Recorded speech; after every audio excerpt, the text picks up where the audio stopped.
Greetings and welcome, fellow citizens. Today we are going to be talking about the ShipFlex program. Now, a lot of you won't know what exactly is the ShipFlex program. That's okay, because this video isn't designed for the general public. This is for our Corp Darklight or Squadron 111.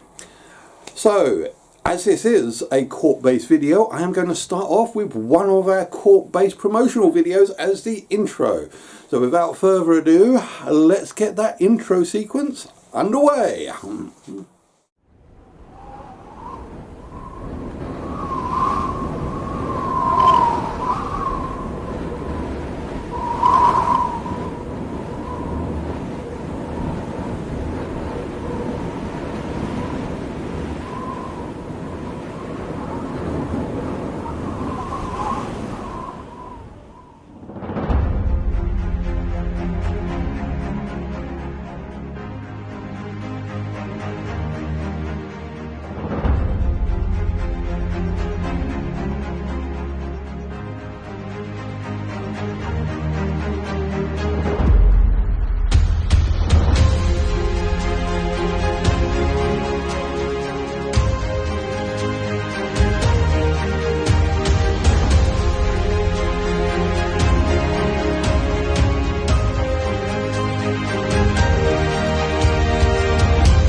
Okay, now what exactly is ShipFlex?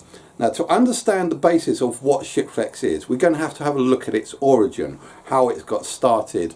And it started way back in 2006 on a completely different game called EVE Online.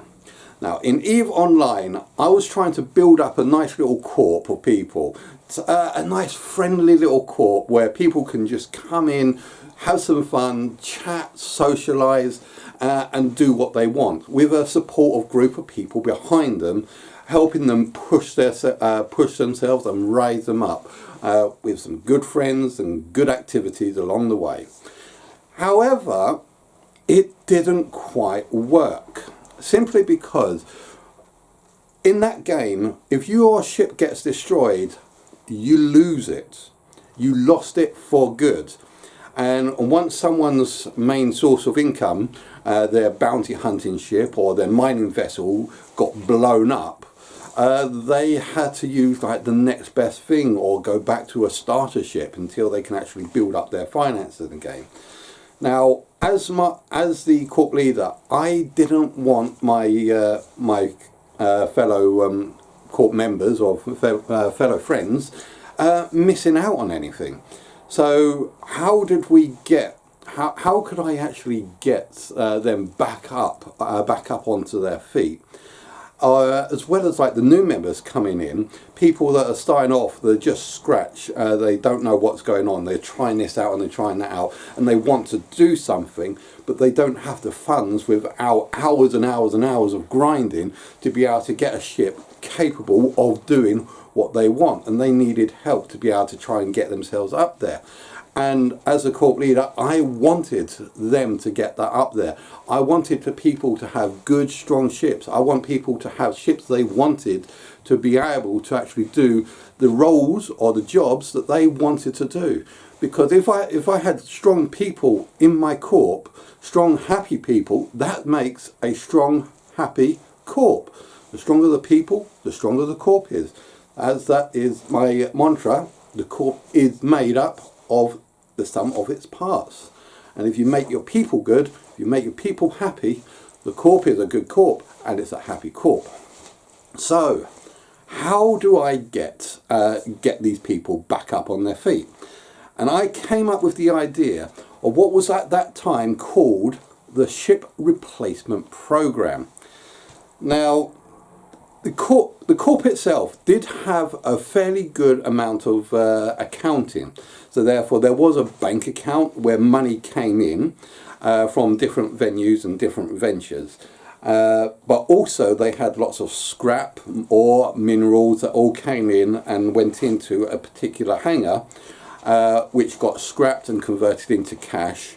And then that cash went out to buy things like blueprints or my materials to make new ships so that people could actually use those ships to fly. So if someone said, oh, I was doing some bounty hunting missions and my ship got blown up, I just asked for just quick proof of what got destroyed, which at that time was easy enough, and we could create a ship for them to get them back up on their feet. Or, as I said, if the new people coming in and they say they wanted to try and start mining, there was like the Hulk mining series, and they was ready and able to use that. Then, with the money that was generated, that we could give them the Hulk mining vessels and allow them to join in.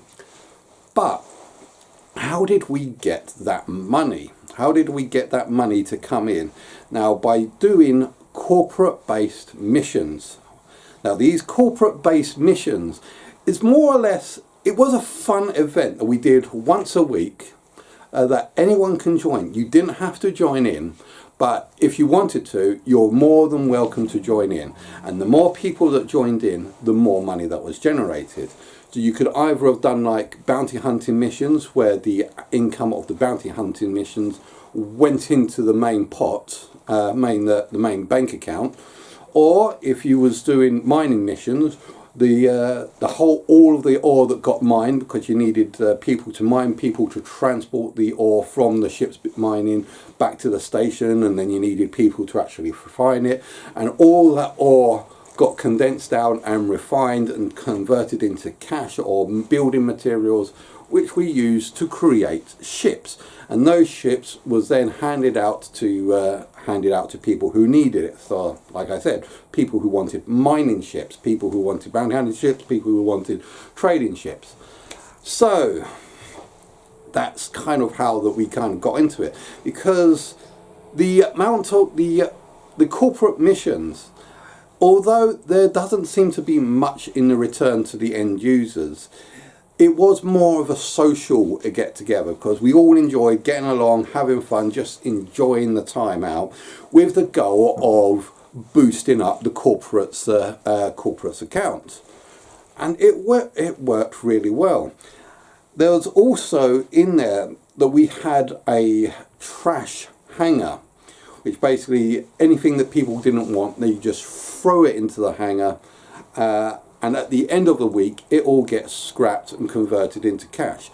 But if there's anything in there that people did or did want, they can just quite easily take it.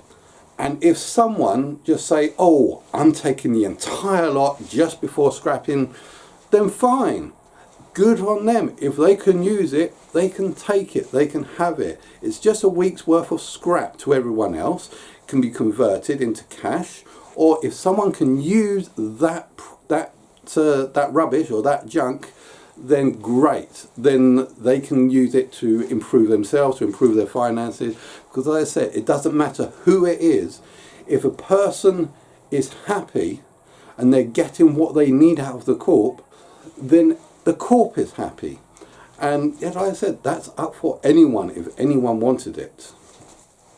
Now, as I said, this idea of being able to create a pot of cash to be able to buy ships, to give to players, to give to Corp members, is something that I want to try and bring into Star Citizen.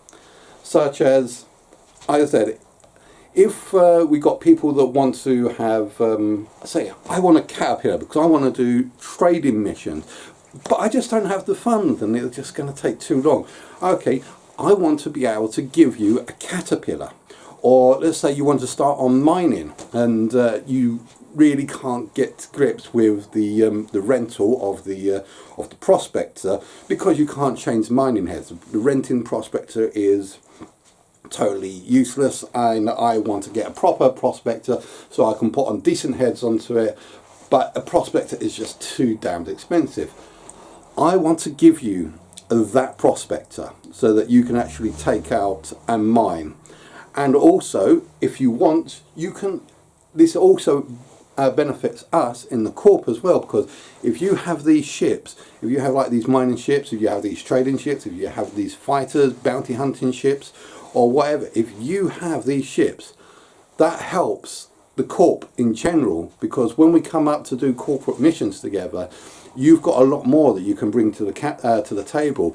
You say, we're doing a mining op. Yeah, sure. I've got a prospector. I don't mind joining on you. Oh, we're going to do like the Arlington Idris mission. What are we going to do? Is everyone going to come in Mustangs and Auras, or are we going to come in? Are we going to come in Andromedas and Terrapins and all matter of great ships with high DPS? So yeah. If we can get you your ships that you want to play, that is the goal of the ship upgrade program. Now, where does the ship flex program come in? When I was trying to instigate the ship upgrade program or the ship replacement program into Star Citizen, into this Corp, I thought, okay, let's have a room that people can say what ships they've currently got and what ships that they want to have, the ship they're currently going for. And we'll call that room the Ship Flex Room. Now the idea of this is that by telling us what ships you have, you're letting everyone know what you can actually bring to the table if that you ever want to join a Corp mission. As I said, the Corp missions are totally voluntary. You don't have to do these. And I'm not just saying that to guilt you into it. No, because we understand the underlying principle of what this Corp is about. And that is freedom to be yourself. Freedom to do what you want. Just because like 4 or 5 people over there say, oh, we're going to do an Arlington mission and we're going to blow up and have fun. So come on, join us. So, no. You don't have to do that, because you've got friends, you've got family, you've got a life, you've got people out there that you want to indulge in.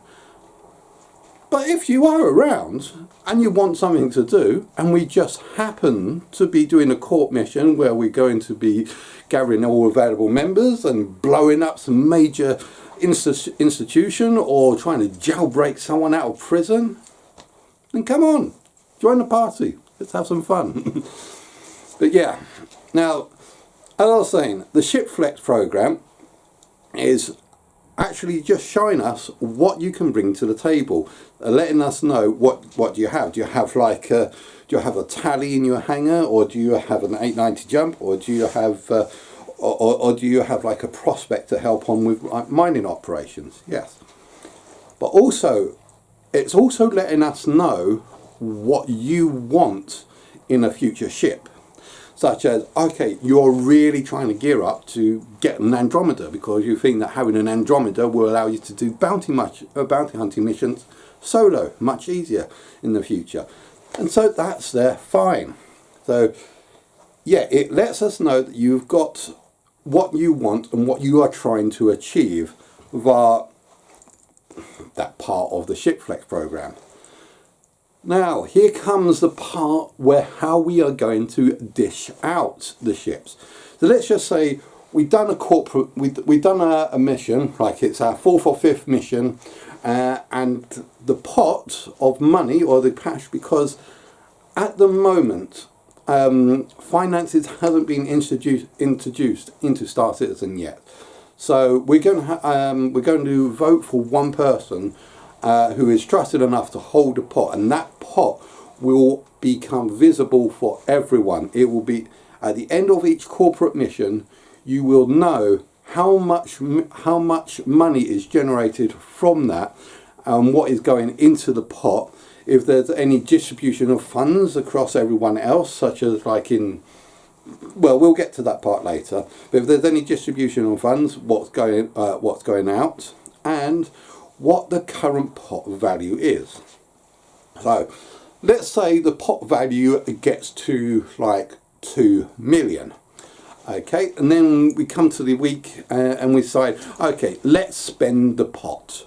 But when it comes to spending the pot, we will look inside the ship flex and see what people are requesting, and the cheapest one will then be selected. As I'm going to say, as long as they sort of participate. I mean, yeah, those that are both participate, because we want to be fair after all, because we don't want to just hand out money to new people that don't want to do anything. So yeah, I know, as I was saying earlier, be yourself, but like I said, consequences comes with actions, and those that participate will be noted that they are participating. And when it comes down to the distribution of ships, those that participate in corporate events, as well as the cheapest ones on the list, will be those that gets a ship. So let's just say if Joe Bloggs wants to say, I want an 890 jump, but I'm just going to sit on my arse until you give it to me. And I think, no, not going to happen, because of reasons. You've got a very, very long wait. However, if Jane Fonda, I'm just making up names here, so if Jane Fonda is say, oh, I really want a 300i because I think they look awesome, good on you for liking Origin. I want a 300i and I've helped in like every single mission, and well, out of 2 million pound credits, there you go, 300, here's enough money for you to get 300i. Then the next person up the list, they probably want something else, like a Titan and so on and so forth, and that goes up into the list until the entire pot's spent. Or we like keep it until we can keep, or we keep it and keep on raising that money until we can buy up some bigger and better ships. The idea is that hopefully, with everything comes, if everything goes all according to plan, we'll have everyone flying around Caterpillars, C2 Prospectors, and also maybe Ares Starfighters as well.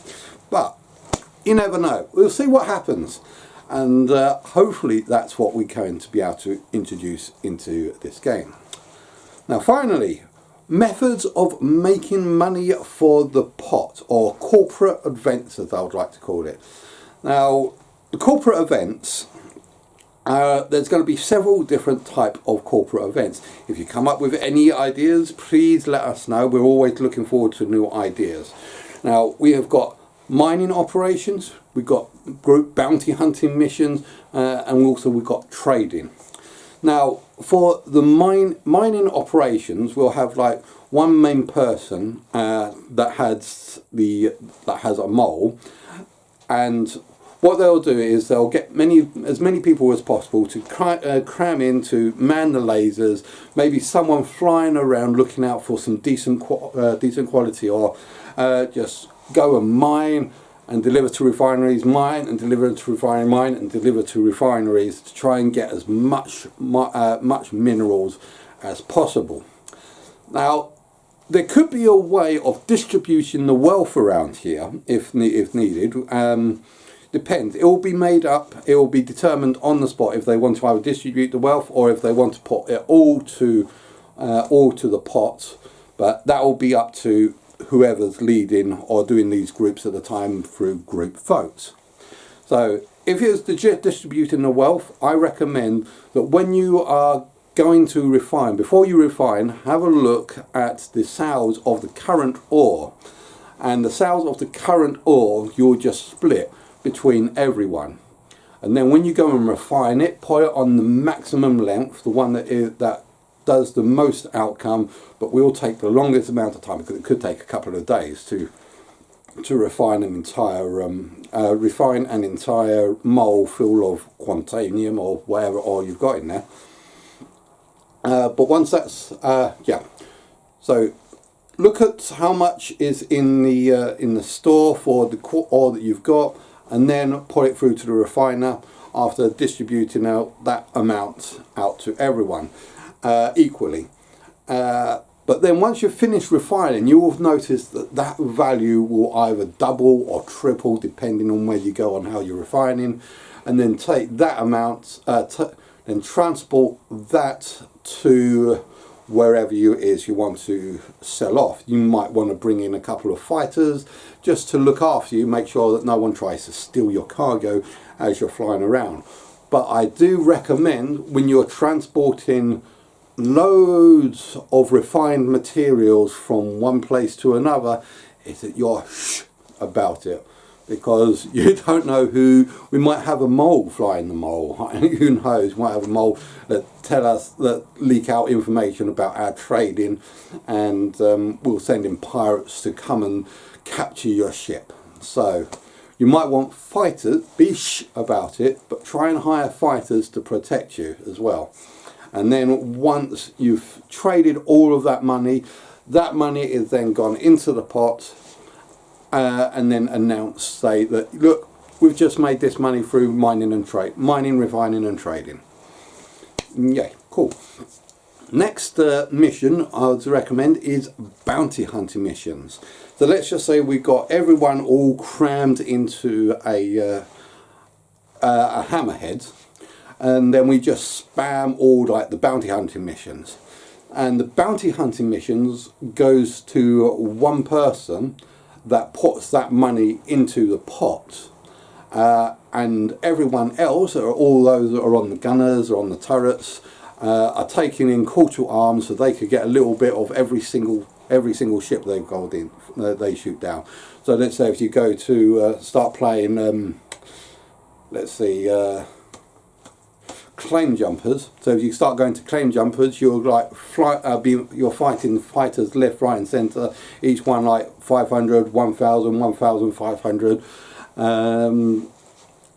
and yeah, so each ship that you shoot down is a little bit of money into your pocket, but the missions will go towards the pot for the Corp to make money to buy ships for users. And the third one is going to be quite difficult, which is trading. So basically, with trading, we're going to have one person that has got the capital to buy lots and lots and lots of cargo to fill up multiple caterpillars, and then we are going to need things like pilots, fighters, escorts, people in turrets, people in fighters, making sure we're not robbed as we do in these massive escort missions. So when we're doing trading, I am envisioning a sky full of caterpillars and C2s and fighters picking up from one planet and then flying off to another planet, just to make a whole crap ton load of cash. But yeah, those are going to be quite hazardous and dangerous, considering that the stuff that we are taking can be blown up and robbed. But that's why we bring along a fighter escort to make sure that it's all done.